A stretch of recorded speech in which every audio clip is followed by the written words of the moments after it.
On poursuit avec un dossier de séquestration et de vol qualifié qui est survenu à Verdun le 28 janvier 2014.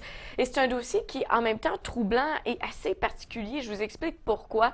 Parce que ce sont deux individus qui sont recherchés dans le cadre de ce vol qualifié. Ces deux individus se sont introduits dans la bijouterie le 28 janvier 2014. Ils ont menacé, séquestré, agressé les commis qui étaient à l'intérieur de la bijouterie. Ils ont mis les bijoux dans des sacs de sport. Ils ont quitté la bijouterie à pied en direction du métro. Ils sont entrés dans le métro comme si rien n'était. Ils ont réussi à sortir à la station Charlevoix et plus jamais on a entendu parler d'eux. On n'a jamais retrouvé leurs traces. On n'a pas l'identité de ces suspects et c'est pour ça qu'aujourd'hui, on a besoin de vous. Vous êtes de retour à l'émission À l'affiche et nous sommes toujours accompagnés du lieutenant Lafrenière qui fait partie de l'équipe d'enquête sur l'exploitation sexuelle des enfants sur Internet de la Sûreté du Québec. Moi, M. Lafrenière, j'ai une question pour vous.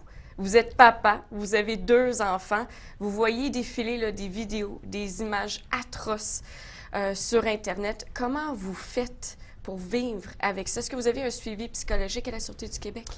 Bien, effectivement, nos enquêteurs sont assujettis en fait à un programme spécialisé de soutien psychologique. Ils doivent, d'ailleurs, comme tous les enquêteurs au Québec là, qui font ce travail-là, ils doivent se soumettre à au moins 2 séances devant un psychologue par année. Dans les actualités, on entend parfois parler de cas de suspects arrêtés puis relâchés par faute de preuves.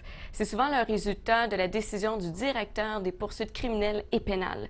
Mais qu'est-ce que ça prend pour arrêter un criminel? Puis on en parle aujourd'hui avec Maître Dubé, qui est avocat criminaliste. Bonjour, Maître Dubé. Bonjour, Mme Sirois. Est-ce que vous pouvez nous rappeler d'abord le rôle du directeur des poursuites criminelles et pénales?